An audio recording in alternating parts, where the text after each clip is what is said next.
الجلال والإكرام يا ذا الجلال والإكرام. Bismillahirrahmanirrahim. Assalamualaikum warahmatullahi wabarakatuh. Alhamdulillah, bertemu lagi kita di channel Tanyalah Ustaz. InsyaAllah pada kali ini kita akan berkongsi beberapa lagi soalan yang berkaitan dengan rukun solat. Baik, kita pergi kepada soalan yang pertama. Boleh tak Ustaz jelaskan pecahan rukun solat? Pecahan rukun solat. Baik. Jadi umum telah mengetahui bahawa rukun solat ini ada 13 perkara. Dan ulama telah membuat pecahan, pembahagian rukun solat ini kepada 3 bahagian, 3 pecahan. Sebab apa? Untuk memudahkan kita tahu tentang rukun solat. Baik. Jadi rukun yang pertama disebut rukun qalbi, rukun qalbi. Apa dia rukun qalbi ni? Iaitulah niat. Niat. Qalbi tu dia berperkataan bahasa Arab. Qalbun, apa dia? Hati. Jadi orang niat dalam hati. Dia tak niat dalam mulut ataupun niat di mulut, Seperti lafaz, contoh kita nak sembahyang zuhur, usolli fardhu zuhri arba'a raka'atin ma'muman lillahi ta'ala. Itu lafaz niat. Niat dalam hati. Sahaja aku solat fardu zuhur 4 rakaat mengikut imam kerana Allah Ta'ala. Ayat Melayu tu dalam hati tu disebut niat. Itu adalah rukun qalbi. Rukun qalbi ni ada satu je. Kemudian yang kedua, rukun qauli. Qauli berasal daripada perkataan bahasa Arab juga. Qaul. Apa maksud qaul? Percakapan, pertuturan, ucapan. Jadi rukun qauli ini dia ada 5. Dia ada 5 perkara.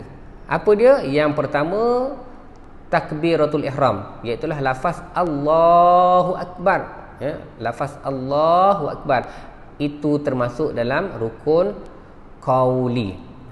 Yang kedua, membaca surah Al-Fatihah, daripada bismillah sampai waladdallin. Itu yang kedua. Rukun qauli yang ketiga, membaca selawat ke atas Nabi Muhammad sallallahu alaihi wasallam dalam tahiyat akhir. Rukun rukun qauli yang ketiga, membaca selawat ke atas Nabi Muhammad sallallahu alaihi wasallam dalam tahiyat akhir ataupun tasyahud akhir. Yang keempat, rukun qauli yang keempat, iaitulah membaca tahiyat akhir ataupun tasyahud akhir. Apa dia tasyahud akhir itu? At-tahiyatul mubarakatus salawatut thayyibatu lillah. Itu tahiyat akhir, lafaz dia, Baik. Yang kelima, memberi salam. Ini 5 yang saya sebutkan tadi termasuk dalam rukun qauli. Jadi kelima-lima rukun qauli ini hendaklah kita dengar, di telinga kita sendiri, kita sebut dengan suara, kita sebut dengan suara, dengar telinga kita sendiri. Maka contoh, kalau kita mengangkat takbiratul ihram, Allahu Akbar, Allahu Akbar, maka dengar di telinga kita lafaz Allahu Akbar. Kalau kita angkat takbir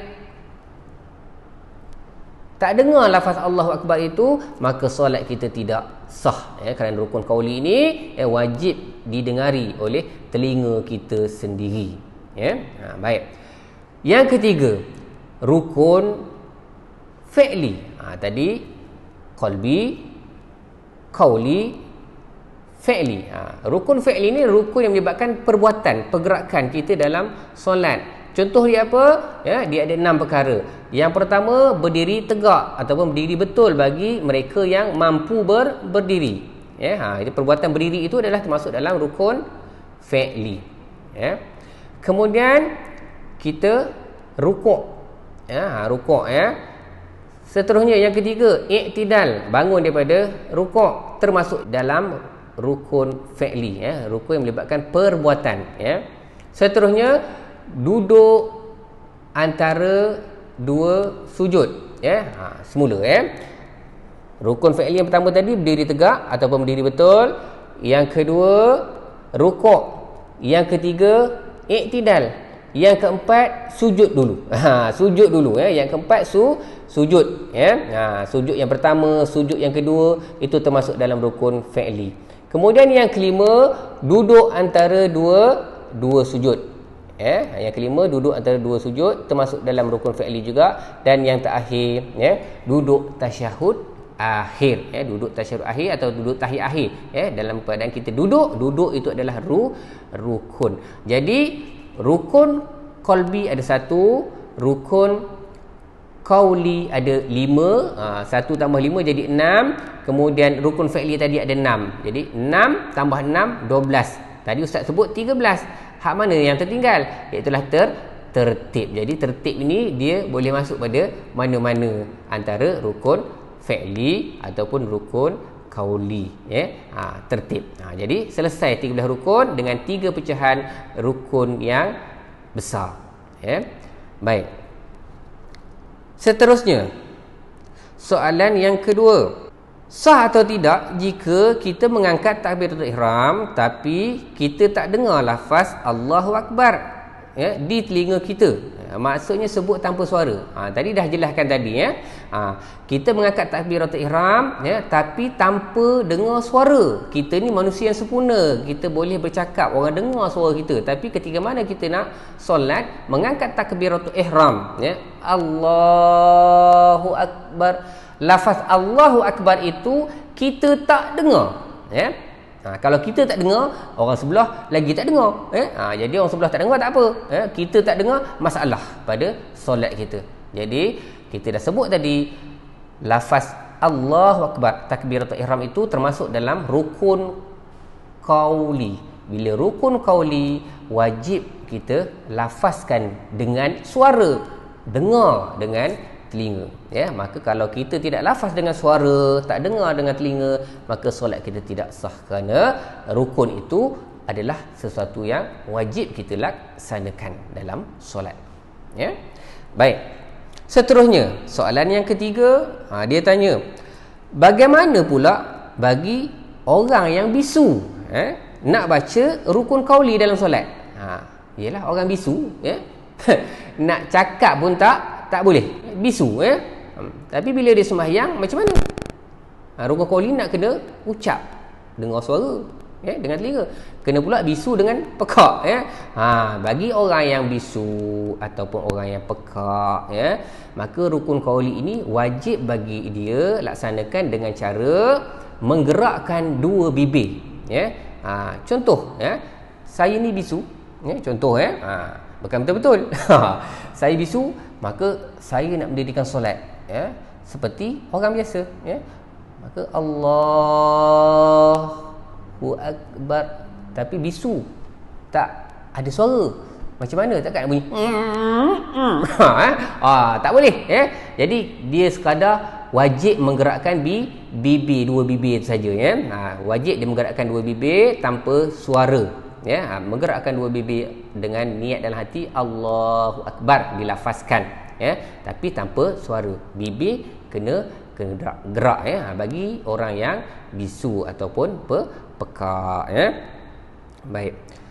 Dan soalan yang terakhir, sah atau tidak ketika takbiratul ihram, tak angkat tangan?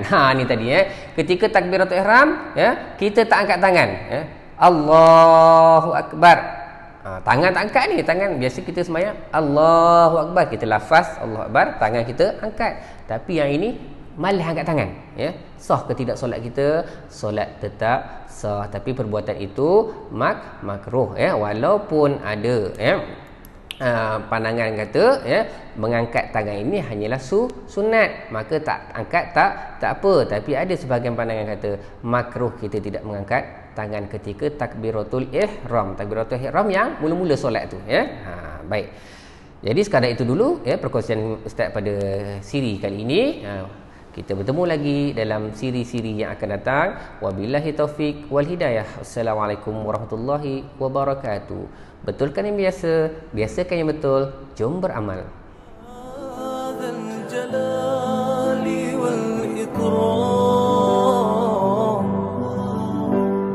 يا ذا الجلال والإكرام